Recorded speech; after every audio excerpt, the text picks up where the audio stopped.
Last episode, we started off with CheckMate, part one of CheckMate. The crown owns the United States. Now, the United States is not a successor of the British crown.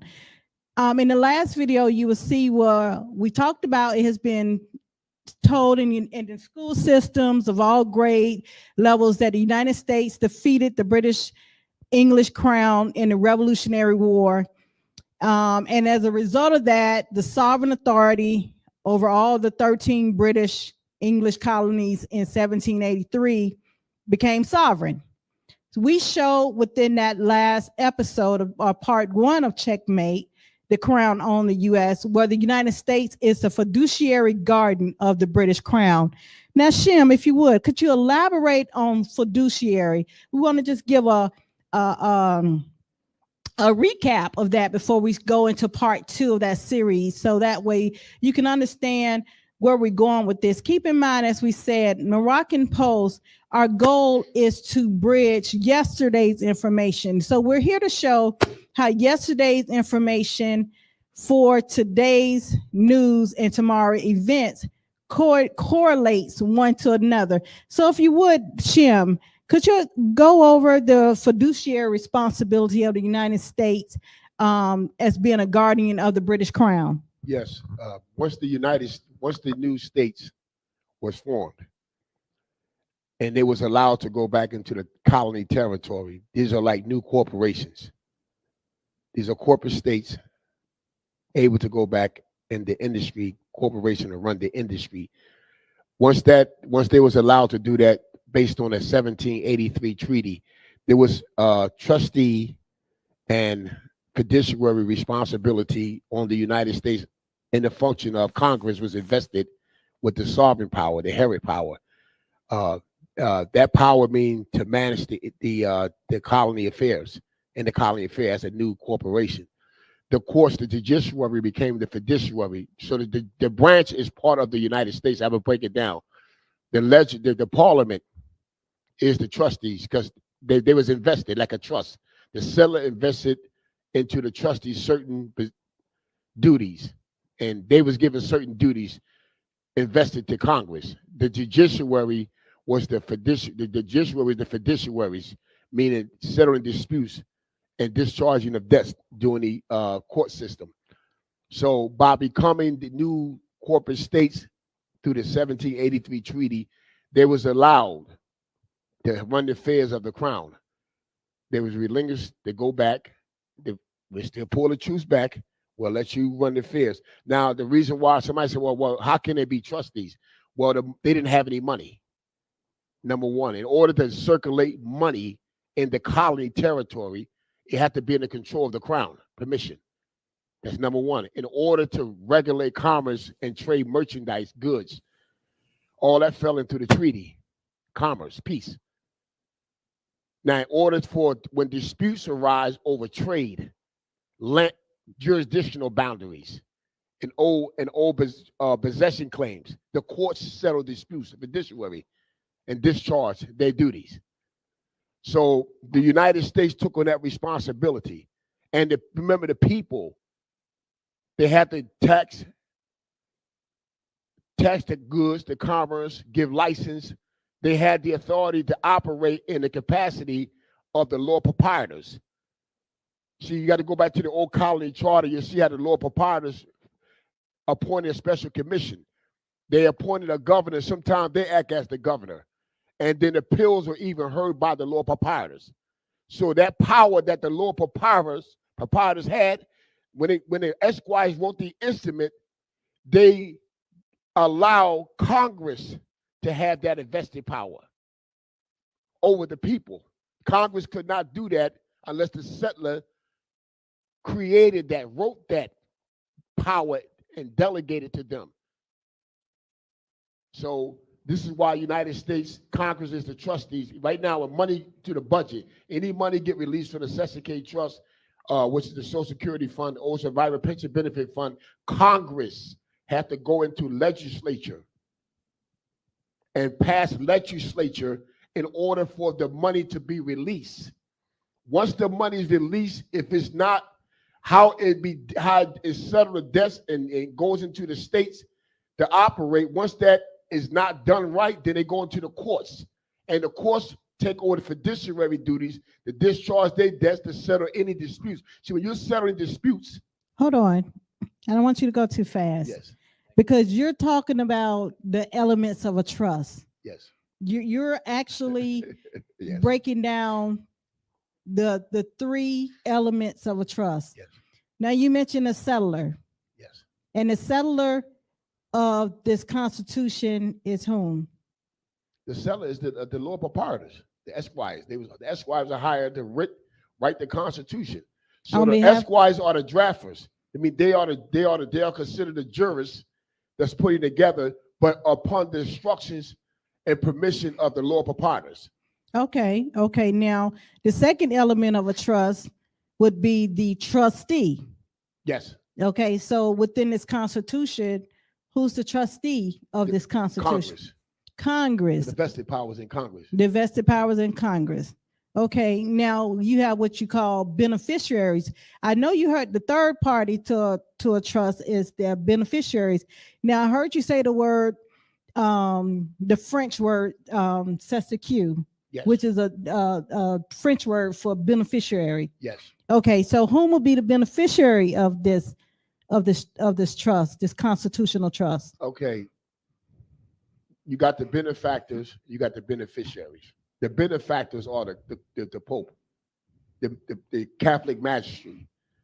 The co-benefactor, excuse me, that's a co-benefactor. The benefactors are the Crown and the Privacy Council. They're the benefactors of everything. From there, they deal with the exchanger or the settler. That means those that they give permission or grant patent letters of patent or grant them a charter. So are subjects beneficiaries of the trust? Subjects can be beneficiaries of the trust, depending on how the instrument. I'm talking about of this constitution. Yes, and of the Constitution. Under the Constitution. Yes, they are the beneficiaries. So the subjects are beneficiaries Yes. of the Constitution. Yes. Now, within any trust, can a beneficiary make any changes to that trust? Based on let me say this. Because I want to. When you're dealing with a state law, ecclesiastical, you're dealing with state. You're dealing with corporate souls, corporate soul trusts. Right. Corporate soul trusts.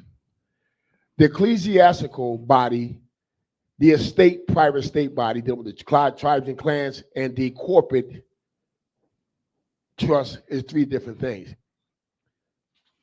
You and I can be very wealthy in the empire. And what we would do was, when we do a trust, we would do what you call a legacy trust, a dynasty trust. We will be the exchangers. Then we will have the trustees that we appointed. Then we'll have our successors and descent and kinsmanship as the beneficiaries. We will base the trust on descent, kinsmanship, pedigree, consanguinity. That's different. Ecclesiastical trust is made when the seer gives a people a patent to go to the specific portion of the earth and to possess it based on the unseen, the power of the unseen world conveying to its seer. It ordains a seer, and it ordains that power, gives possession to a nation, the domicile, to take this portion of the earth as a domicile. The corporate trust is when the people, when the powers of the estate, that means estate. When I say estate, that's descent, that's consanguinity, allow the people to self-determine in their dominion and rim separately. They're still the same people, but they allow them to operate as a corporation. And what they do is they relinquish certain portions of the estate so they can run their corporate business as a population, self-determined. They draft up a constitution. The constitution, the parties that's not willing to be a part of the estate, to be separate, they become the beneficiaries of that corporate trust. There was a social trust. They become the beneficiaries of that. So is the U.S. Constitution more of a split interest trust, such as a private and charitable trust, or is it a full charitable trust? It's not a charitable trust. It's a corporate trust. That means they So it's a private trust. That's right. But they're operating based on the powers of the benefactor, the co-benefactor. Remember, the benefactor gets everything. That's who control everything. The benefactor and the co-benefactor controls everything. The settler gets his power from the benefactor. The exchanger is someone that's of royal pedigree. Like, for instance, in the family of the dukes, the earls, the counts, the barons, the marquis, you go down right. These are kinsmanship. These are descent. This is why Professor Abdullah was teaching one time how they have these symbols. These are symbols or part of clans, representing the clan. The names are tied to clan. Like McKellen, they tied to clan.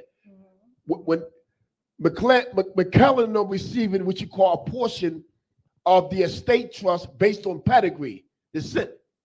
That's a difference.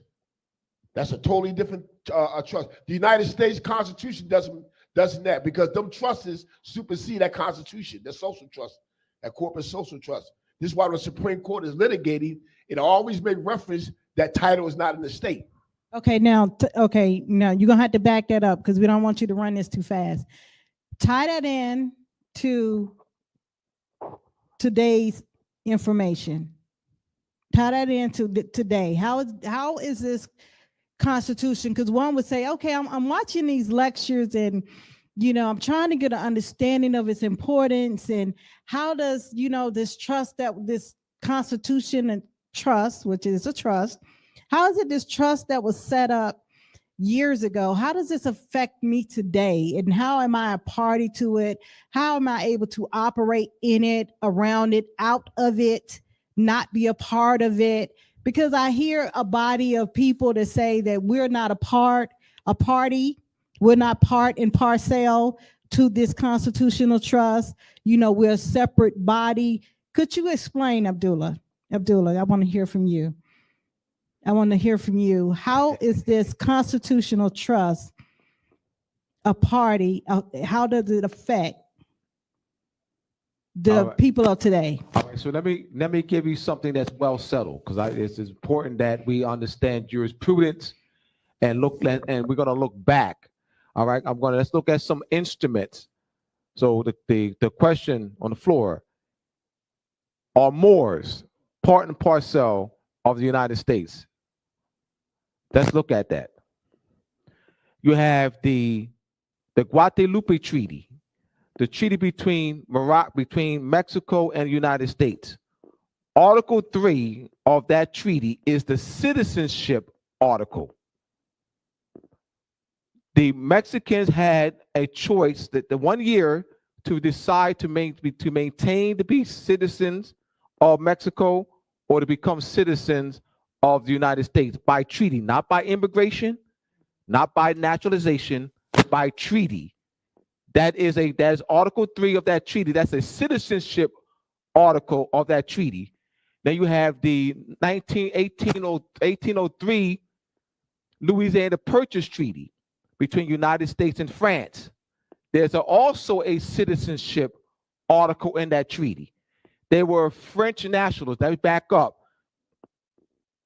From 1656 to 1763, France had control of that Louisiana area, also Canada, up until that 1763 treaty between France and Great Britain, where France ceded a large portion of Moorish land to Great Britain. There were French subjects still there. Now, also in that part of that treaty negotiation, that Great Britain also made deals with Spain that France would cede Louisiana to Spain in 1762, the Treaty of Fontainebleau in 1762. So now Spain has control of the Louisiana area up until 1801, when Spain ceded the land back to France. Now, France in the treaty, Louisiana Purchase Treaty, so that area to United States, there were French subjects still there. So in that treaty, French subjects still could become citizens of the United States by by naturalization with that treaty. Why did I bring this up? The question on the floor. Where is the treaty between the Empire of Morocco and the United States that allowed that where the Emperor of Morocco negotiated in a treaty for Moors to be citizens of the United States? Now we know this Treaty of Peace and Friendship between the Emperor of Morocco and the United States of 1787, but there's no citizenship clause in that treaty. The reason we went back, we have to look at what's well settled. Where is the treaty? How did Moors become citizens of the United States? How did Mexicans become citizens of the United States? I just mentioned the treaty.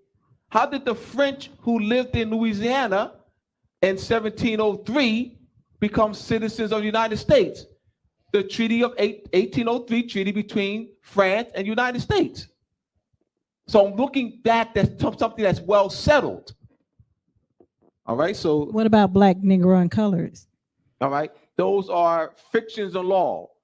There's no such people that ever existed. No one on the planet, no one that ever lived met a black, Negro, colored. No one who ever lived on this planet met a black, Negro, colored. An Indian, you cannot meet because it doesn't exist. It's a fiction in law. I'm just breaking it down. A fiction in law. You cannot meet a fiction in law. All right, let's get into it. Part 2, checkmate. The Crown owns the United States. Now, we're going to look at these British moves in the creation of the United States. Now, the creation of European newly created states, counties, cities, towns, etc., they have to go through a process. You have to go through a process. The first process is population. You must have a well-defined population in order to start a provincial body politic, in order to create a political society in order to govern. So you have to have a well-defined population. And within that population, number 2 must be constitution and charters of the newly created states, counties, cities, municipalities, towns, townships, and boroughs. Now, one would think that unity, they say, oh, we unite, we march, we pray, we sweat, we do all these things in unity, and we should come together in unity.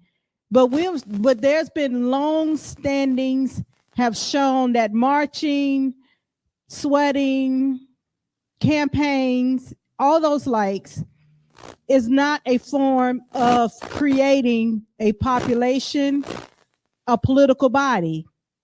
It takes a constitution. So that's one of the main elements that is missing within the liberation and unity, true unity. I'm just going to say true unity. You just put unity, true unity of people who has been misclassified and misnomered as black, Negro, colored. That's one of the key elements that is missing, a defined constitution and charters. Now, there's well-settled constitutions that our ancient ancestors had laid out, which is the Audubon Confederate Constitution, which is well-settled wampums, agreements in which 5 or 6 different sovereign Moorish nations confederated, means to come together. They came together and formed one federal government. Now, I know there's been some, I want to kind of pause this a little bit because there's some misconfusions between the word federal Well, let me back up. Republic, federal, national government. It sounds great, but it's incorrect as far as its applications of understanding. Could you go into Yes. the workings and understanding of republic, federal, national government? All right. I'm going to do a distinction between Confederate and national. All right. So you have FID is the root word for confederation. All right. So you have the faith, the CON is the prefix together. A confederation is a league of states where you have independent sovereign states, i.e., the Haudenosaunee. All right. Those are 5 sovereign states.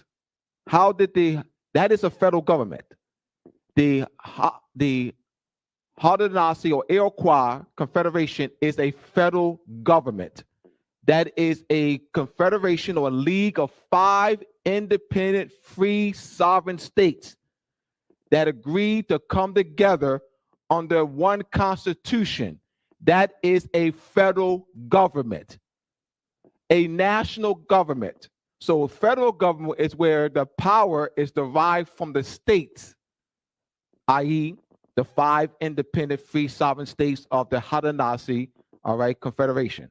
Which is like the Onondaga, the Cayuga, Yes. the Seneca, the Mohawk, those Yes. Lenape. And they're, Yes. and they're independent, free, sovereign, independent states that came together under one constitution. That's a federal government. A national government is where the power is derived from the people. You got 1 million, a population of 1 million, population of 5 million, population of 10 million. They're not states. States are not coming together. All right. They don't form states. They bring a population of 5 million, 10 million under a national constitution. The power is derived from the people. That is a national government. You cannot have a federal and national government at the same time. It cannot. That is not well settled. You can't have a national government and a federal government at the same time to say, well, this is a federal national. That's not. Once again, it's either a national government or it's either a federal government. It can't be both. By definition, by process, by principles, by well settled, it cannot be both. It's understanding what words are. Then we have republic. Res publica. The res is things, matters, and affairs. The etymology, publica, is people. So matters, affairs, things of the people. So once again, so you have a Republican form of government. So we're looking at form of government. All right, Republican, because you can have a national government that's a republic. Right. I mean, your national government where the power is derived from the people. All right, you have a Confederate government that is when you look at it, can also be a republic. It means you have the independent, free, sovereign states. All right, so this understanding language, the etymology, the true intent of words, the well-settled meaning of words. So this is so very important to understand language. All right, now I'm going to combine the third and fourth elements of creation of European newly created states, counties, cities, towns, etc. Just want to keep everything on point.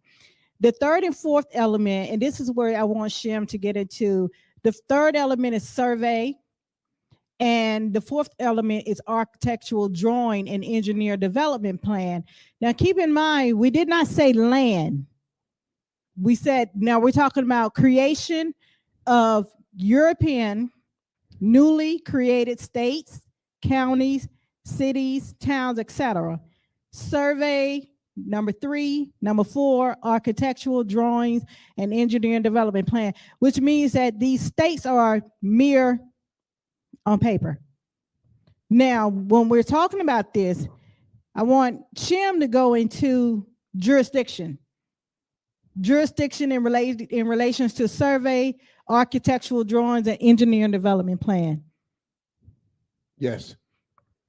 We're going to look back first at one of the books that is being misused is a positive law dealing with culture and jurisprudence books dealing with equity is the Bible. In the Bible, the seer don't move an old property line. These lines can never be removed because they were set by a seer. From the river of so-and-so to the lake of so-and-so to the mountain of so-and-so to the rock of so-and-so. No modern state can draw up a survey map to ever remove that was already promised to a people anciently. The people that descent and kinsmanship of them people, no matter if they go under conquest by war, please hear me out.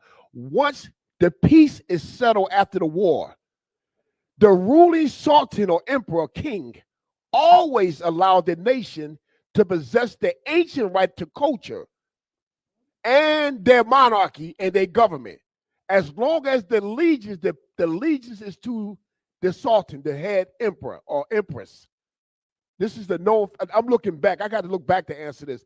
When you see the new survey maps, treaties entered by new communities, I call them communities, new tribes that are formed on the earth, and they sign treaties with the descent of these people, the descent and kinsmanship. And when they sign these secession treaties and they draw up these maps, they're not territorial maps. They have no effect absolutely whatsoever over the territorial sovereignty that was conveyed by the seers or the prophetess, the foreseers, that first draw it out. No one can remove that. What happens is that sovereign allows that foreign government to exercise a jurisdiction. A jurisdiction is like a shelf. Let me explain what I mean. A shelf is something connected to the seaboard. That's the soil, like a house, a bridge, or an erection, excavation placed in the ground. That's considered a shelf. The political jurisdiction, occupying jurisdiction, is only in what is built or what is occupied by that foreign sovereign on the permission of that foreign government. Territorial sovereignty means fishing, agriculture, minerals, and wealth. That's not tied to conquest or occupying sovereignty. The occupying sovereign is allowed to use it, to do it based on a peace treaty, a commerce treaty. Without that, that'll be an act of war. Because a treaty does not allow the foreigner to use the natural resources, and if they allow them to use it, they pay a tribute to use them. So survey maps are made based on grants, treaties, relinquishing jurisdiction. Now, can a sovereign sell a piece of agriculture to a foreigner in violation of a seer covenant? That's a violation. Let me explain what I mean. When the Netherlands, thank you, Professor Abdullah, for finding this case. Professor Abdullah researched and found a case when Spain, I think it was Spain secession treaty to the United States. The Netherlands stepped up because they consider themselves to be an occupying possessor before Spain had that power to convey it, and the United States was not even formed then. So they stepped and said, wait a minute, before you was even doing business, we already was here, occupying the political dominion. And they won without even a fight. Now, let me explain what I mean. When one make a claim like the Muslim world do right now, the Muslim Arabs, the ultimate empire, the reason why they're still in power, please hear me, they are making a claim through ecclesiastical prophet, and that land that was conveyed and taken at the permission of a prophet or a prophetess, that property line cannot be moved or disturbed. So the surveys anciently has been fraud been committed. Because they have no right. The people that made the treaties, cession treaties with the European powers, the European and the European powers drawing up the treaties, this is how you fall into conquest without a war, through language. When they draw it up in language, there's nobody protesting like under the 1744 Lancaster Convention Treaty. The Iroquois Moors came down and protested against the conveyance and treaties what England did with the people that considered indentured service more subjects to the Iroquois. Why did the Iroquois came down and oppose that? The Iroquois were talking about a Choctaw possession coming from the earth. You explain it. You explain it. Autochthonous from the earth. Yeah, yes. Autochthonous from the earth. From the earth. That's right. That means they put the pedigree. And also they operate on the highest principle of seership. You are conveying something that our seers say that was ours, conveyed to us by investing through the cosmos, the unseen power. What also deals with the first maximum law, first in time, first in law. Yes. So being the first in time custodian of we have been placed custodians of the earth. Yes. Yes. Now, I love that you brought that up because I want to give some people some biblical reference to that about moving your neighbor's boundary markers. Now, it's in Proverbs 22:28. It's saying, I'm just going to read two different versions. The first version is the New International Version. It say, do not move an ancient boundary stone set up by your ancestor. Okay. Now the King James Version, it say, remove not the ancient landmark which thy fathers have set. Oh. Now, typically it would say mother, but we understand the King James Version operates on a patriarchal system, so that's why it has the reading of father in there.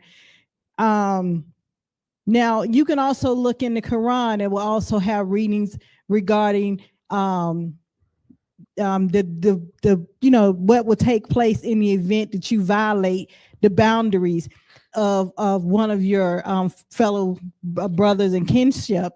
Now, also, if you look at one of the things you have to also consider when we're looking at these elements is that the Christian codes that has been placed into a civil matter. Now, you can recall that Congress deemed the Bible to be law, which to be covenants. That's what the law. That's right. Absolutely. Law of the land. So, which means that these are covenants that one could utilize for their protection, and this is one of the covenants. Now, if your boundary marker is being moved that was set up by your ancestor, that's a violation of the covenant. So that was important for you to raise that up for understanding, for people to understand that, especially when you're dealing with the autochthonous of the land as well as the ants. I don't like to say descendants because that's like saying, we are the kins. We are the kinship, and we talk about language. We're gonna throw the word family out the window because we're not servants to. We're kins, kinfolks, generation. We're generations. We have a heritage and we have a culture. Yes. So with that in mind, we're gonna take more look into. We're gonna go ahead and move the next piece on the board. Let's talk about the Articles of Association of October the 20th, 1774. We're going to go ahead and move upon, because there's different pieces on this board game that are being moved and played. And the thing about it is a lot of people don't know how the game is being played. Right. So the first move, you can't move a rook, you can't move a knight, you can't move a bishop, can't move the king or queen without first getting the pawns out the way. So first, let's go ahead and get the pawn out the way. And we're going to start off with the Articles of Association of October the 20th, 1774. And I'm going to read this, and let's analyze this in the context of what is being understood. Now, and as well as status. Let's look at the status in his reading. Understand the status, because as it reads, we, His Majesty's most loyal subjects, the delegates of the several colonies of New Hampshire, Massachusetts Bay, Rhode Island, Connecticut, New York, New Jersey, Pennsylvania. Now, if you also look at the writing of the word new, it'll say in the Federalist paper, it'll say New-York, New-Jersey. Pennsylvania, the 3 lower counties of Newcastle, Kent, and Sussex of Delaware, Maryland, Virginia, North Carolina, and South Carolina, deputy to represent them in a continental congress held in the city of Philadelphia on the 5th day of September, 1774, avowing our allegiance to His Majesty, our affection and regard for our fellow subjects in Great Britain and elsewhere, affected with the deepest anxiety and most alarming apprehensions at those grievances and distresses with which His Majesty's American subjects are oppressed, and having taken under our most serious deliberation the state of the whole continent, find that the present unhappy situation of our affairs is occasioned by an erroneous system of colony administration adopted by the British ministry about the year 1763, evidently calculated for enslaving these colonies and with them the British Empire. Brother Abdullah, could you go into this move that was made of Articles of Association that took place? All right, if you heard Tamara read that the subjects are acknowledging, the British subjects are acknowledging themselves as British subjects. It is clearly there. These British subjects were born and raised in the British Dominion on Moorish soil. Their parents, British subjects, born and raised on the British Dominion and Moorish soil. Their grandparents, born and raised in the British Dominion on Moorish soil. Their great-grandparents, great-great-grandparents, born and raised in England, as British subjects. Now, still British subjects. So, what changed? Like, how did the status change? Let's really analyze that. How did the claim today, just verbally, because it's not true, that they are no longer British subjects, that they're sovereigns, that they're on equal footing as the king of Great Britain, or the crown, or the king of France, or the king of Spain, or the king of the Netherlands. They're on an equal footing. Remember, these are descendants of British subjects, but now they're sovereigns. How can that be? Give me the principle upon which that claim is made. What is the principle? We just accept it. We don't analyze because we're not taught the fundamental foundational principles. By what principle is that claim made? Let's look back. 500 years, 1,000, 5,000, 10,000, 20,000 years. What did that happen? What is subjects born? Their parents are subjects, grandparents, great-grandparents, great-great-parents, and then they write construction instrument, and now they're no longer subjects. They're on an equal footing as the dukes, earls, knights, dukes, earls, the counts, barons, baroness, marquises, duchesses, king, queens. They're on the same level. Where's that based in? They're just making these claims because they know that the masses don't have the mind of a jurist. The masses, that includes the British subjects and the Moors, who are also British subjects. So British subjects and British subjects. Right. Moors, classified Negro, color, black, British subjects. Right. And then some are Spanish subjects. All right. Some are Dutch subjects. Right. All right. Some are French subjects, Moors who are French subjects, Moors who are British subjects, Moors who are Dutch subjects, Moors who are Spanish subjects. All right. On Moor soil. On the title, Negro, color, black. All right. Why you say that, Abdullah? All right. Here we go. Negro is a Spanish subject. Spain, even to this day, has claim over Negro. There's Spanish subject. An Indian is a British subject to this very day. 1926 case between Great Britain on behalf of the Kakayugi tribe and the United States, 1926, in the International Court of Justice. The well-settled case, the stare decisis case in the International Court of Justice. A Indian is a British national. 1926 case, Great Britain versus the United States. So I'm not coming out of my air. I got to give well-settled, I got to give them cases. Got to give them cases. Black, a British subject. So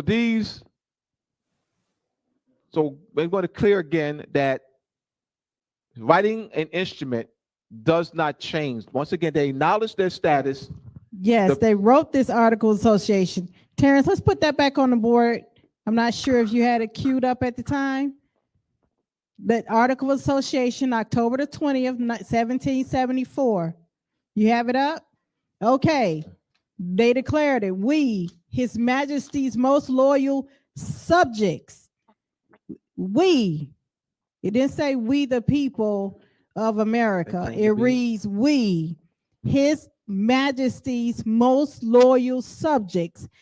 The delegates, they are delegated, appointed of the several colonies of New Hampshire, Massachusetts Bay, Rhode Island colony, put the word colony behind it, Connecticut colony, New-York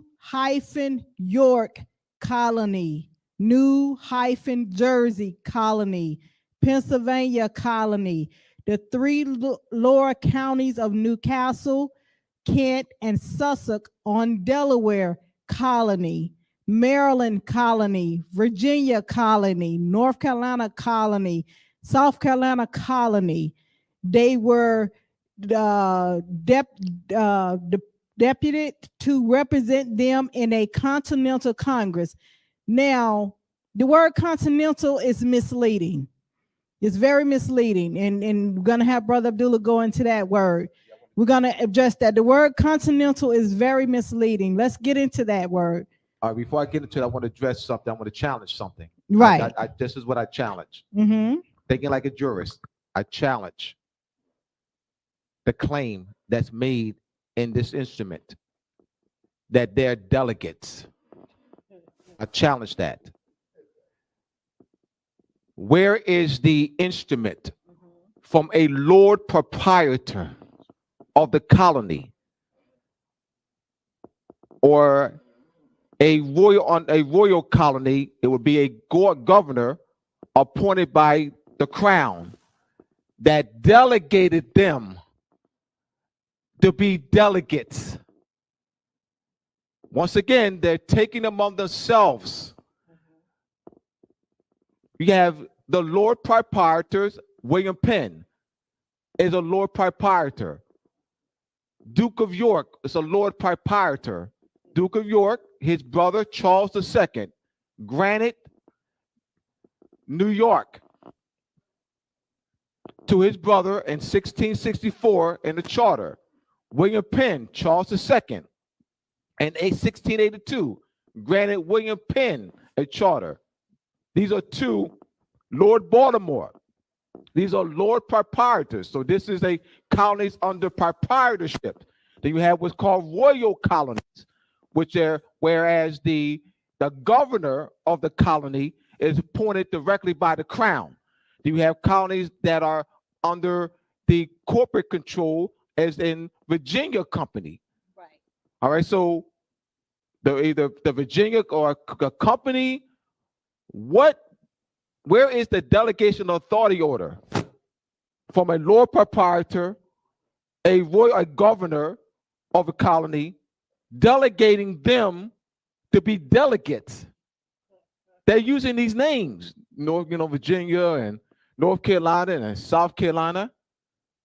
So when you're reading, thinking like a jurist, where is their delegation of authority order? All right, so let's get into continental. Yes, let's get into continental. All right. Now there's 7 continents. 2 of the 7, North America, South America. And this is 1774, right?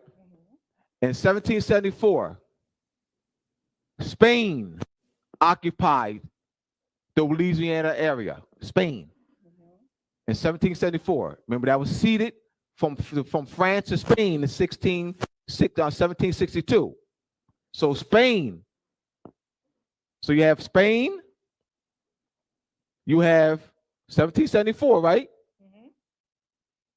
Great Britain, Canada, Northwest Territory, 13 colonies. That's Great Britain. That was it. So you say as we talk about in North America now, Right. that colony. So Continental Congress. Was the French still on the scene? No, not the French was no Okay, longer. the French was no longer on the scene. There were French subjects Right. there, But they had ceded there. France had ceded. Yes. All right. Okay. So yes.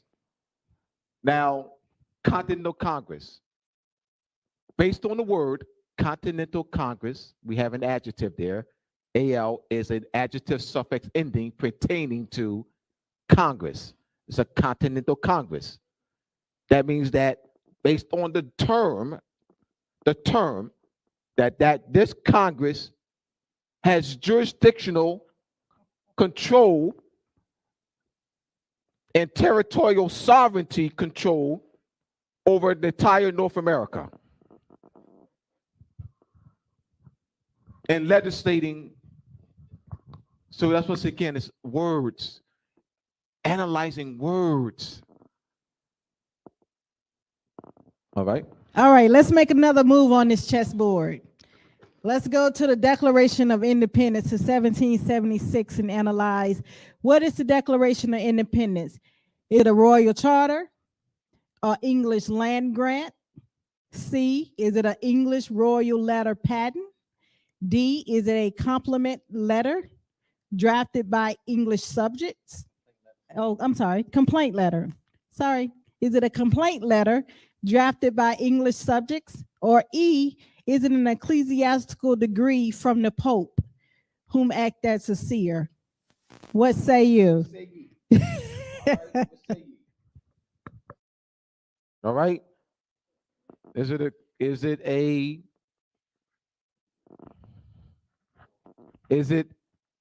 a decree from the Pope, the seer? We hold these truths to be self-evident, that all men are created equal and endowed by their creator with certain inalienable rights. All right, I'm a subject. I am an English subject. You're an English subject. Tamara's an English subject. We got complaints. We take a piece of paper, let me have the piece of paper. There you go. We're drafting. We hold these truths to be self-evident. Remember, keep in mind, we're English subjects.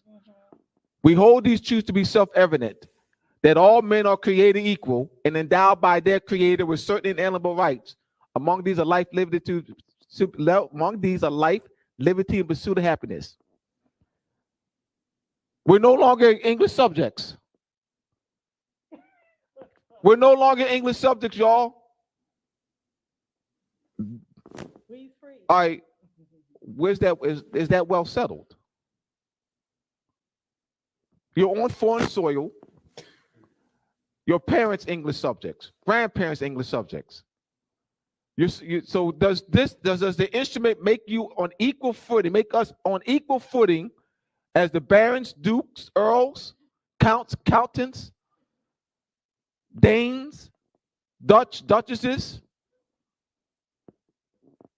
Is that well settled? What say ye?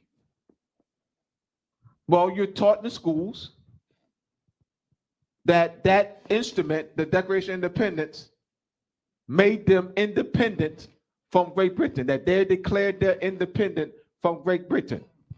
Right. Last week, they just celebrated, Ratification Day. Last month, they celebrated Ratification Day. So is it a complaint letter? It's a complaint letter. So the answer is D. Drafted by English subjects. Mm-hmm. Drafted by English subjects in the British Dominion on moist soil. Once again, a complaint letter drafted by English subjects in the British Dominion, operating in the British Dominion on moist soil. Let's look at the drafting of this. Let's go to the 1777 drafting of Articles of Confederation. Let's look at the excerpt of the Articles of Confederation. Now it reads, "To all to whom these presents shall come, we, the undersigned delegates of the states affixed to our names, send greetings. Where the delegates of the United States of America in Congress assembled did on the 15th day of November in the year of our Lord 1777, and in the second year of the independence of America, agree to certain articles of confederation and perpetual union between the states of New Hampshire, Massachusetts Bay, Rhode Island, and Providence Plantation, Connecticut, New York, New Jersey, Pennsylvania, Delaware, Maryland, Virginia, North Carolina, South Carolina, and Georgia, in the words of the following, viz." Now, Articles of Confederation and Perpetual Union between the states of New Hampshire, Massachusetts Bay, Rhode Island, and Providence Plantation, Connecticut, New York, New Jersey, Pennsylvania, Delaware, Maryland, Virginia, North Carolina, and South Carolina, and Georgia. Now, let's look at Article 1, because this is going to be the icing on the cake. Article 1, the style, which means the naming of this confederacy coming together shall be the United States of America. Do it read United States? Do it read U.S.A? Do it read U.S? No, it reads Article 1. The style of this confederacy shall be the United States of America. Can you go into that? Can one of your brothers go into that? Of America. America is the political jurisdiction of the crowns. France, Spain, the Netherlands. These are political jurisdiction, like in Europe, like Phoenicia. There's a political jurisdiction that these new modern states or countries are operating in, and they call themselves in Phoenicia, Europe. That's not a country. It's not a territorial or a ancient inherit claim. It is just we're occupying a political dominion in Phoenicia, in Phoenicia, Persia, Babylon, Mesopotamia, Syria. Now we go back. We got to go back. So we got to draw it back to see what's going on here. How does this claim come? when you hear the United States of America, that is the extended territory of dealing anciently going back to the Roman Empire. See, the Roman Empire they look at the Roman Empire, it never fell. It is of the eighth, in Daniel, it is the eighth beast of the seven that go into position, the addition. That means it's the ancient last power empire. See, Rome, it conquered here. I'm talking about here, before the Sultans. The Roman Empire. You said here. What in Morocco? Okay, thank you. I just need a quantification of that. You say in Morocco. Okay. And I go back also Morocco. Amaru is called also the land of Canaan. Okay. Now we go back ancient. We got to go back to our culture to see what they're doing now. The Pope is the Sultan in the American political jurisdiction and also in Europe. That's why he's called his Majesty. This is why the Emperor of Morocco met with the Emperor, the Sultan, Rome. These are Roman states. These are the new modern Roman states. The Roman Empire never fell. What the Roman Empire did was they stole the culture, was the eagle. We know how far the eagle go back. Our ancestors identified the eagle and our prophets as these all-seeing eye. When they went to the cosmos, the celestial rim, they seen the eye, the boar, the eye, the eagle. They see the man. They seen the lion. These are manifestations. How the masculine mother and father principle, there's only one nucleus, operating these manifestations. They stole it. And Roman Empire, well, yes. I just want to pause on that eagle because a lot of people get that confused. In my studies, I've seen where the use of the eagle started in the formation of the first state formation was in the Nadak dynasty. They call that like Dynasty 0. And that was the formation of state formation, newly state formation. And it had the aquila. It wasn't called an eagle. It has the aquila on top and it has the 3 bars underneath. So it makes you wonder in hindsight, is that what a 3 stripes also is apothecated from? Because you have the aquila perched on top of the 3 bars. So if you Google Nadak dynasty, it's Nadaq, or sometimes it's a K. They play with it in the search engines. You'll see it'll say Dynasty 0, and you'll see the aquila perched on top of the 3 strikes. I just wanted to interject that because there's a lot of misconception and misnomer as the eagle is theirs and the pyramid is ours. No, the heritage was formed from the first custodians of the land. So it's all culturally appropriated when it's transferred over from your colonists. They're taking what they see and using it for their good. Absolutely. So I just want to point that out. No, that's true. And they stole it from ancient sheep. The Moors came up with they used the eagle as the eye. The foreseeing eye mean that the Moors, when they in Amity in the sea, because a lot of battles first started at the sea before they got on the land. So what happens is the ships will go out, far out, to get news to the land that a battle is going to happen at sea. The Moors use the eagle. They would have the eagle and they would attach a letter or a strip to the eagle paw and they would do the eagle like this. The eagle will fly. Yes, the eagle will fly. Excuse me, because I get excited. The eagle will fly. I love our culture. The eagle will fly and go and land on the land, and then they would take the script, and that way they will read how the battery, if it started, or what's the strategy of the battle, or what the army got. The reason why that would happen because the eagle, that's for seeing the warning people to land. If the battle is being lost at sea and the enemy's getting ready to dock the shores of the native land, the eagle already go up. We losing. They'll be here within 3 days. So you shall point the eye of the eagle is the sea. That was used. The Moors used them. So that's very in our culture. Rome, which are Moors, amalgamated Moors, they knew this because this was handed down to them.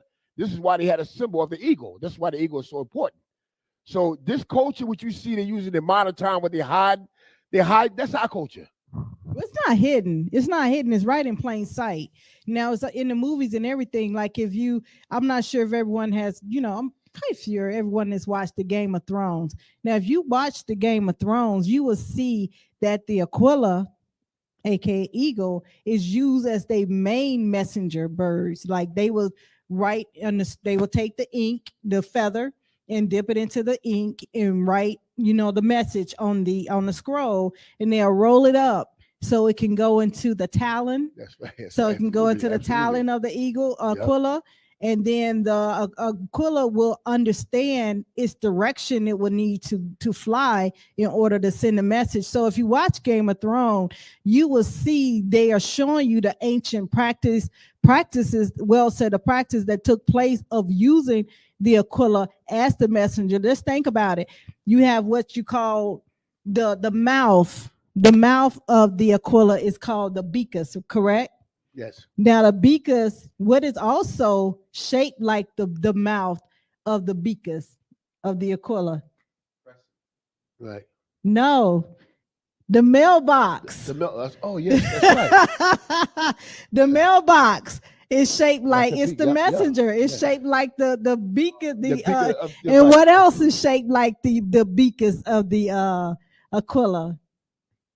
The bike, I'm just gonna help you out because we're on time. The bike seat, the bicycle. So just think about this. The bicycle was then also used as a messenger to carry forth. So the use of these well-settled messenger practices is still continue on to the day. So it's in plain sight. It's in your face. You just don't know what it is. But here on Moroccan Post News, we are here to help bridge those yesterday's events for today's information and tomorrow news. So this information can never be lost. So now you'll look at things and be able to critically analyze and take it back to the root from which it actually derived from, and stop thinking that something is separated where it's someone else hue and doesn't belong to your hue.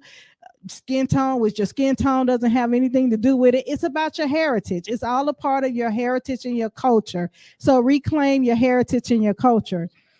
So we're going to take a break. We got to give our sponsors some more love. Academy of Providence. Okay. We're going to give our sponsors some more love. And say each state retains its sovereignty, freedom, and independence, and every power, jurisdiction, and right which is not by this confederation expressly delegated to United States in Congress assembled. You want me to read Article 3? Yes. Article 3.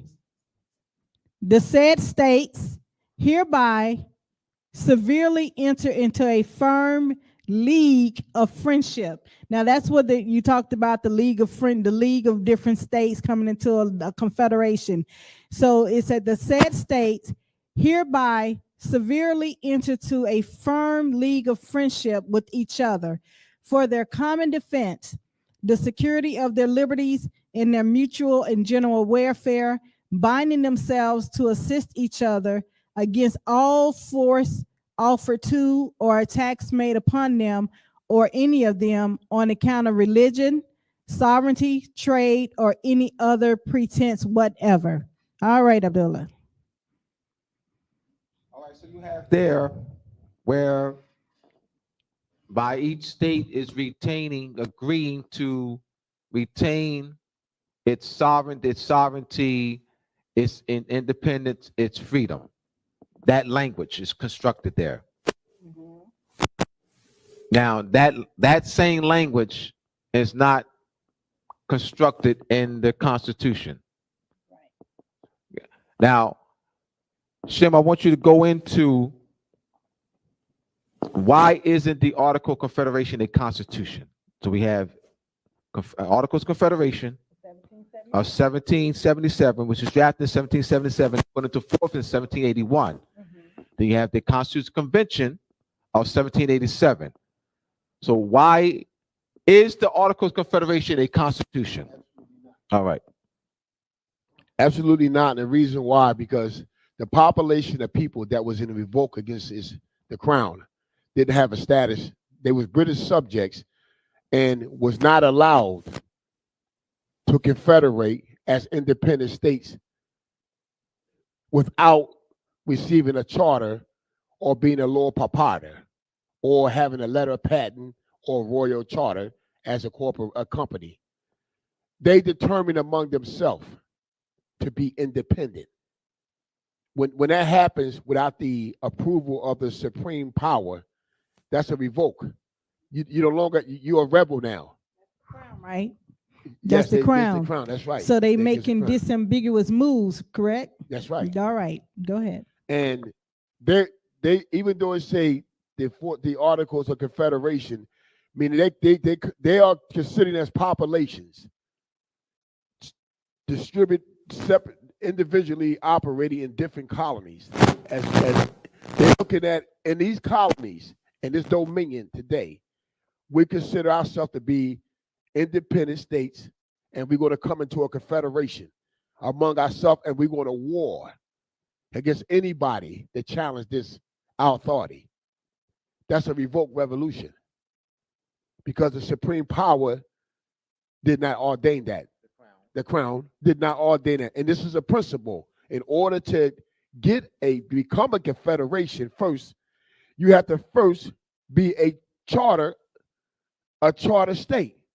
They're not a charter state. They wasn't granted that. They wasn't given that charter. They wasn't given a patent. They wasn't granted anything.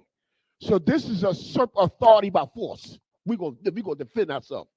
This is why, if you read later on, they had to flee, and they had to go to the Lenape Moors in 1778. It was called the Delaware Treaty, because a sovereign would have to put their supreme stamp on recognizing these populations as political independent states. The crown never did that, but the Lenape Moors did. And by the Lenape Moors now acknowledging these are being separated states and populations, free to self-determine among themselves, and that we're going to give them the asylum and protect them. We're going to feed them, and we're going to make them a friend. When this happened, the Lord Proprietors was already discussing with the Iroquois to make this confederation, because you have to understand this revoked revolution would never happen with the people unless the Marquis and some of the Lord Proprietors and patent holders fell out with the crown. There was a split there. It wasn't just the planters. This is organized through ranks, commissioners, generals. This was organized against the crown. So they never had the power. They was only acknowledged by the Lenape Moors as being independent states. Now let me say something, because nobody had never. I'm going to look at the principle now. If another sovereign I just want to pause, because we're gonna go into the enforcement in 1781. But yes. you mentioned something about 1778. Yes. In a treaty with the Lenape Moors. Now remember, we stated earlier. Now, the Lenape Moors was also a part of the Haudenosaunee Confederacy. Yes. that formed the Constitution, the federal government. Now, if you read the treaty with the Delaware, now if you read Article 3 of the Delaware of the 1778 treaty with the Delawares, it mentions, now I'm going to read Article 3, there's a little bit of it just to give you some content of it. It say, and whereas the United States are engaged in a just and necessary war in defense and support of life, liberty, and independence against the King of England and his adherents. And as said king is yet possessed of several ports and forts of the lakes and other places, the reduction of which is of great importance to the peace and security of the contracting parties. Now let's look at who's the contracting party. It say this articles of agreement with confederation made and entered into by Andrew and Thomas Lewis, Esquires, commissioners for and in behalf of the United States of North America, of the one port, and Captain White Eyes, Captain John Keel Buck Jr., and Captain Pipe, deputies and chief men of the Delaware nation of the other port, which means on the other side. So these are the contracting powers. So as Shin was just stating and giving reference to the colonists, the subjects, they had to go to a sovereign authority in 17, you can leave that on the ground, in 1778 in order to go into a treaty protection of asylum, refugee against the King of England, in which the year before that, 1777, they had just had made an that they were associate, they were association, created an association with one another to adhere to His Majesty. So I just wanted to bring that into context as well. All right. So did you want to finish with that? Yes. Also, before the 1783 treaty, when they went back in negotiations, was the Lord Proprietors and the Esquires went back in negotiation for the those who rebelled against the crown. One thing would have to be taken to notice is that France and the Lenape Moors did acknowledge the rebels, the new formed states, as independent corporate states. They was acknowledged. France a sovereign. France is sovereign. The Lenapes are sovereign. Principal sovereigns. Acknowledge these rebels as a free society, a population with the right to self-determine. They was acknowledged. Just before they signed a treaty, the Lenapes, they signed a treaty with France in 1778. Now, the crown, the Lord Proprietors, and the crown and the Privacy Council took in consideration that sovereign status that was acknowledged by two other sovereigns. Because remember, they was being in the amnesty taken care of. They had to go to France because when they traveling outside the political jurisdiction, the territory of the Lenape Moors, they will be going into the French dominion, and the French could capture them and pull them and kill them. So the Esquires was definitely getting the approval they need for them to be independent. Now they could not. This we must understand. They could not go back into anywhere in the British Dominion and run government. They were on the run. They were stuck with options. They could only live on that fort that the Lenapes gave them. That's the only capital they could live at. They could go nowhere else and take over the 7 states. Nowhere. And that's Fort Pitt. That's right. Now, Washington, between the 9th and 5th, about the 9th president that's got elected, Washington had a plan. Washington looking at more land, more jurisdiction, and he knew he could not get there unless they go back to he knew they need the colony territory to get wealth. They could not get any wealth with the Lenape territory because remember, they was being fed. They was using the pence. They were using their clothing. They was living on their land. They was burning their wood, and it was paying the Lenapes tribute. Washington said, whoa, wait a minute.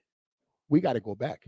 He started talking to the Lord Proprietors to get them back into obedience to the crown, to go back and work. Remember, who's working the colony now? Now, is that during the campaign? Is that a part of the campaign that Washington put out? What was it? Unite or Die? I'm not. Wait, it was a snake.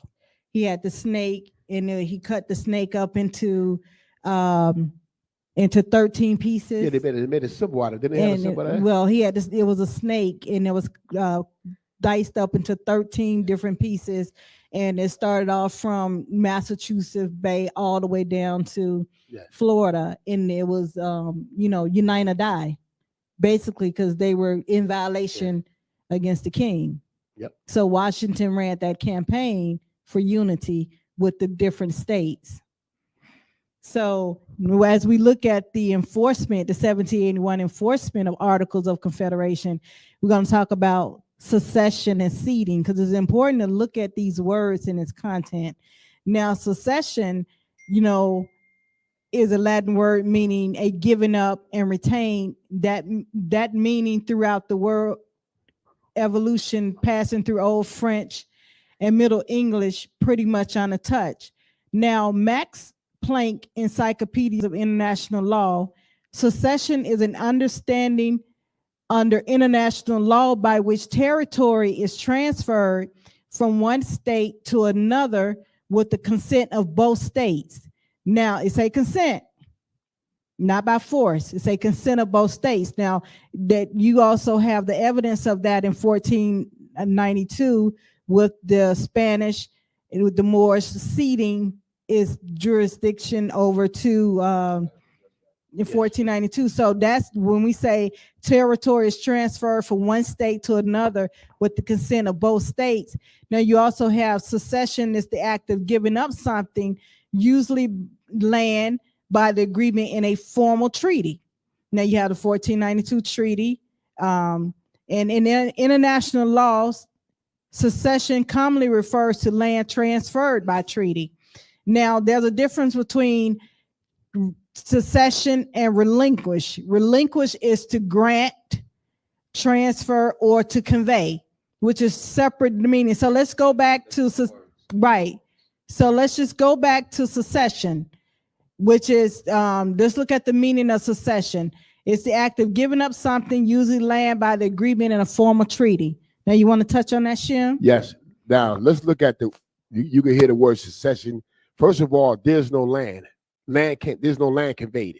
What happens is the occupying sovereignty and dominion of jurisdiction and possessive rights over the people, the subjects, is given from one power to another power, but it does not disturb the inherent right of the native people, the Moors, of the people of the territorial land. That right cannot be secession away. When that happens, that means I'm the occupying power, sovereign power here by the native people. I transfer that jurisdictional power over to you. That means you only have jurisdiction over the subjects. You don't have it over the territorial sovereignty, over consanguinity, culture, the people of the land. So when people start hearing that, they panic and say, see, but that's not dealing with that, even though it say land. You're only transferring the legal authority of the occupying parties that was given that power through treaty over to another occupying party. But that don't give them the rights to come on the land and take away the possession rights that the indigenous people had before the treaty was even drawn up.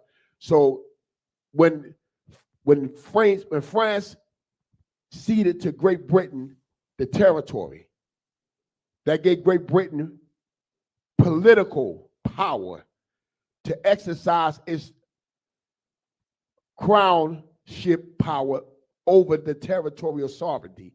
Meaning that not the land, because the land, the indigenous people own the land, but it was able to say the jurisdictional power over the subjects. She's all about the people.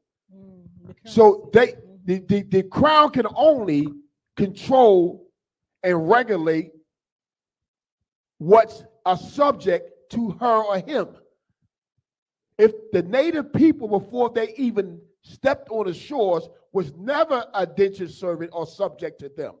They signed a treaty. When they signed it, like Professor Abdullah say, it did not say that we give up our personal rights and our inherent rights. That's not in the treaty.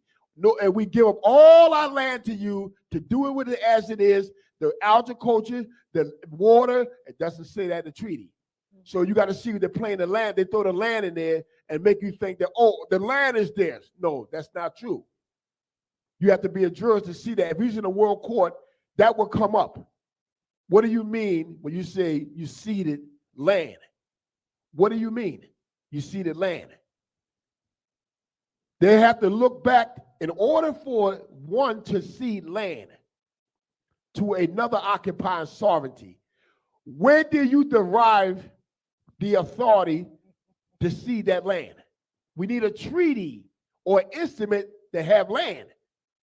Now, you didn't use jurisdiction. You say land. That could be, because if you say that you ceded the land to them, that means we can't occupy, we can't use it.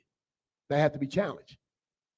Now, if you say, I see to you dominion, title, jurisdiction, that's jurisdiction over its creation, the subjects, and over what they make or what they do, they plant or what they get. That's what the seed power is over, not the indigenous people or the territorial power of the people. That's what Great Britain acknowledged this in the 1856 General Treaty between Great Britain and Morocco, one of the greatest treaties that I ever read in my life, besides the 1744 Lancaster Treaty. Why did the crown use, when the Moors, notice Moors, not Indians, not Mexicans, not Negroes, Moors.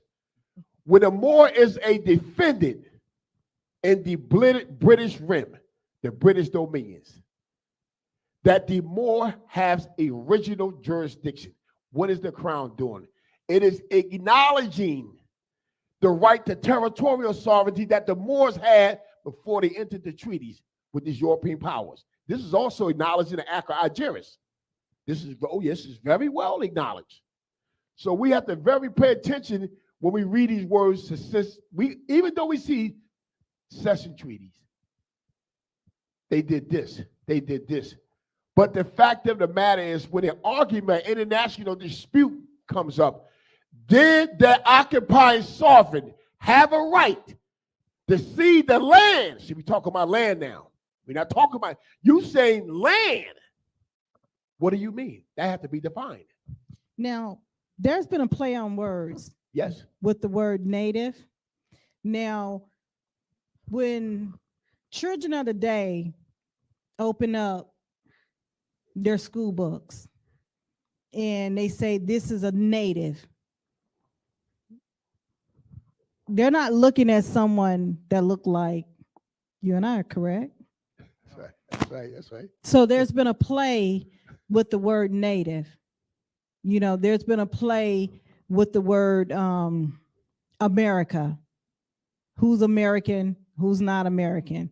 There's a play with the word, you know, when you talk about jurisdiction here, you have Native American, then you have American. There's just plays going on with, there's different movements on the board with the different language that appear. Now, you said something that jumped out to me. You spoke about you were speaking about, oh my gosh, the land. Yes. You was talking about the land. Okay, now how the land, the understanding that you are having a autonomous claim to the land from the earth.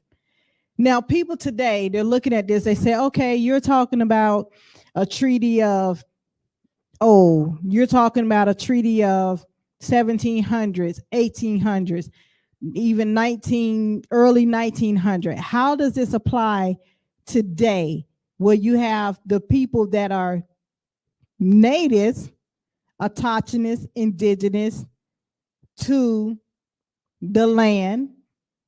How does this apply to the people today for them to have a true understanding of their right of self-determination, of their right to proclaim who they are without a doubt or contradiction, without being forced into racial assimilation of racial constructs such as Black, Negro, color, which has taken us out of the kinship of our inheritance of being able to claim our birthright inheritance to the land? How does this affect each and every one of us today? Well, we want to make it very clear that there's no treaty on the world. There's no treaty that the Moors ever entered into with any European powers that gives Moors the right to make an autochthonous claim. No treaty does that. So we're going to put the treaties to the side. We talk about autochthonous claim rising from the earth. No treaty does that. I mean, if Moors make an autochthonous claim based on treaty, they're giving up their birthright. Please hear me. if you point to any treaty and making a torsionist claim based on treaty, that means you're making a torsionist claim based on a treaty with France, a treaty with England, the treaty with the Netherlands, Sardinia, Great Britain, United States. That's improper. That's not well settled. On a torsionist claim, 10,000 years, 20,000 years, 30. Let's go by 40,000. What is your 10,000 to your 400? So let's go to 17. Let's go to the 1744 Lancaster Treaty.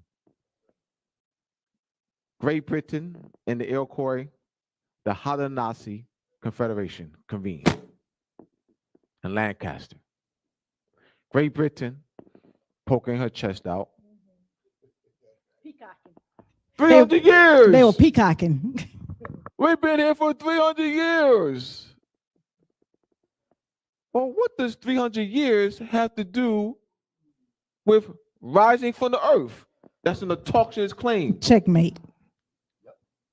They say 300 years. We say rise from the earth. That's an autochthonous claim. So they did not make a claim based on any treaty to land. The autochthonous claim. I just gave you something that's well settled. A treaty. Want to add to that, Shem? That's Abdullah is right, because he's going back. And remember that was a convention, because a sovereign met another sovereign to dispute of land. And the Iroquois was letting Great Britain know that you can't be owners of any land. So we're looking at a jurisdictional thing here, and we're looking at a territorial claim here. Great Britain made a claim that they was deeded. They talk about deeds because there was a Ninico. The Ninico, I believe, in the 15th century was deeding land. Ninicos were a tribe part of the Leninapees. And the Iroquois' position was this: a subject or indentured servant cannot enter into a treaty or make any decisions about the land, even the land that they live, even though they consider as a nation, but their nation is servitude and subject to their kinsmen, their cousins, their brothers, sisters. By being in that capacity indentured to your brothers, now let's gotta go back to the Torah. You know good and well in the Torah, using indentured servant to your brother or someone else, you didn't have a right to make decisions even on your own land. If that party came on and you became a indentured servant and they worked your land and they gave you the things you need, there was a period, a contract period. And you could not do as you will with your own affairs under that contract. Then the Jubilee kicked in, a new beginning. See, remember, you gotta go back to jurisprudence here, positive law. So when you make a claim that I am a direct kinsmanship, descent heir of ancient people that inhabit this land for about, let's say they go back and say for the last 40,000 years, and you've been here, you come off a boat across the water and met with a group, a tribe down here, and you have been doing agreements in our land, and you want to take this agreement and say that you got sovereign power as you are supreme equal with us. Principal law does not permit that. Does not, because a servant cannot enter into agreements. A servant doesn't have an equal standard as his supreme and superiors. So the treaties, the Iroquois acknowledge the treaties to be void. Now, Shem, that's a well-settled fear, right? And this well-settled fear it became like a ball of chain. It became first a ball of chain on the physical body, where our people became prisoners of war, placed in forced servitudes. Now, there were migrations of people not the transatlantic slave trade. We'll get into that. We can dissect that as well at a later time. There was some migration of some that was moved from one territorial to another territory, and that's mixing the people up to confuse you of your area, because you got to remember our people, our ancestors were nomadic. They went throughout the entire earth plane and settled throughout the earth. So it was not anything for our ancestors to one moment be in one territory, in another territory. Then once that territory no longer was conducive for their survival of life, for their generation, they were able to just move to another regional territory. And sometimes they may had to go into their kinfolk's territory to be able to sustain life, because it may have had better soil content and things of that nature. Exactly. Yes. So, we always migrated. That was a part of what we did then and what we also do today. We continue to migrate and move for better areas of improvement. So with that being said, as we continue along the path of understanding and towards enlightenment, our people, it has moved from a physical bondage to a mental bondage, right? And in that mental bondage, it has become a fear factor of this story of the claim has never been made that they're not from this landmass. The claim has never been made. It's always been made that they are not from here. Somehow we overlooked that, and there's this well set of fear that we were enslaved. We became prisoners of war over commerce. Let's look at it like that. But after the war is over, there's laws within war where you can no longer keep a person in bondage for perpetuity. That's a violation of nature. That's a violation of nature's law. Now, keep in mind, civilization, cultural norms are based off nature's law. That's where it's derived from. So when these things occur, our people have settled into the fear of not coming back to the ancient customs and practices, and we have assembled into our oppressors' way of moral code, statutes, ordinance. And now it gets to the point where you don't even see and understand where your fear, your misery is not outweighing your fear. So you rather stay miserable as well as not understand. And then we have what we call so-called, I say leader guys and girls who have become the great gatekeepers of our oppressors, who will go and work within the foreign jurisdictional occupational zone to keep the rules at bay. And now our people are really in a state of perpetual fear and not understanding that your sovereignty is in divinity. It's not based in a treaty. It's not based in a statute. It's not based in a United Nations rights of declarations of all that stuff. It's not based in organizational states, rights of a child. It's not based in that. Your sovereignty is based in divinity. Your ability to move like the wind, your ability to move like the water, your ability to be strong like within the earth. That's where your sovereignty is derived from. And until our people come to an understanding that we will never be a people that will rise up and get the assistance of the Creator, because we are trapped into someone else's ideology of who we should be and what we should be. Could you elaborate on that just a little bit? One of the great examples of overthrowing a people without war, because you can never point to the Moors being beat in war by Albions or amalgamated Moors. There have been wars, but there have been peace treaties. But there's a new war that's been waged, and like Professor Abdullah said, is ways to a denotation and connotation in language. And how that is waged, I'm going to give you a prime example. In Granada, when the Moors in Granada followed the doctrine of Muhammadanism as a seer, the prophet as a seer, the seer book, the Quran, ruled. It ruled.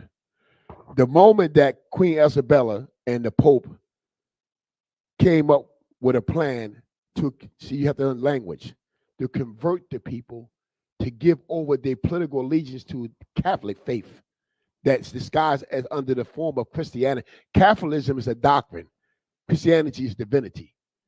They disguised it. The moment that they converted the people gave over their allegiance to the new seer, which is the Pope, the Catholic magistrate.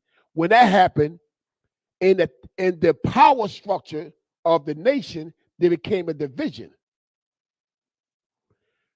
70% became Catholic,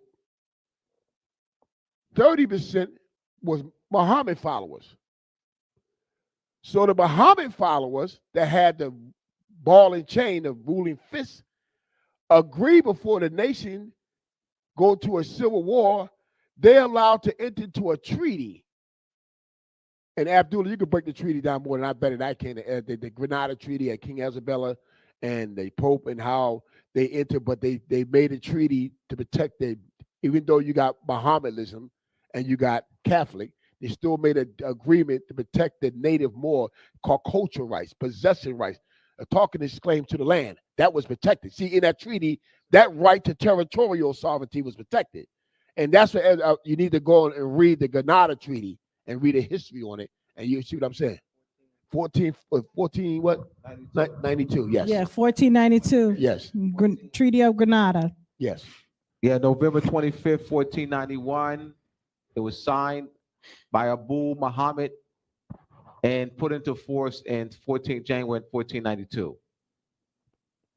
Now, before we get into the Treaty of Paris of 1783, I just have a thought-provoking question. How is it that the autochthonous, native, indigenous of the entire earth have a well-settled problem and fear of claiming their divine sovereignty, whereas you have ones that have proclaimed their sovereignty through the doctrine of, what is it, Judaism, a Jewish, an Amish, a Mennonite. But keep in mind, that claim is also based on divinity as well. It's still based on divinity. So where is this well-settled fear continue to hover and perpetuate itself within the people that are autochthonous, native, indigenous, classified, misnomered as Black, Negro, colored? Abdullah, I want you to take that. It's called constructive language. Thank you. Constructive language. We have pastors. There are thousands of churches in our communities. The South is called the Bible Belt. Why? The South alone. I remember being, especially when I was in Chicago. Let me talk Chicago. And we was on, what's the guy who was the one who was killed, little boy came from the South to Chicago. Emmett Till Boulevard. And in a 10-block radius, I counted a 10-block radius. I counted 20 churches. Like, you could actually walk the 10 blocks.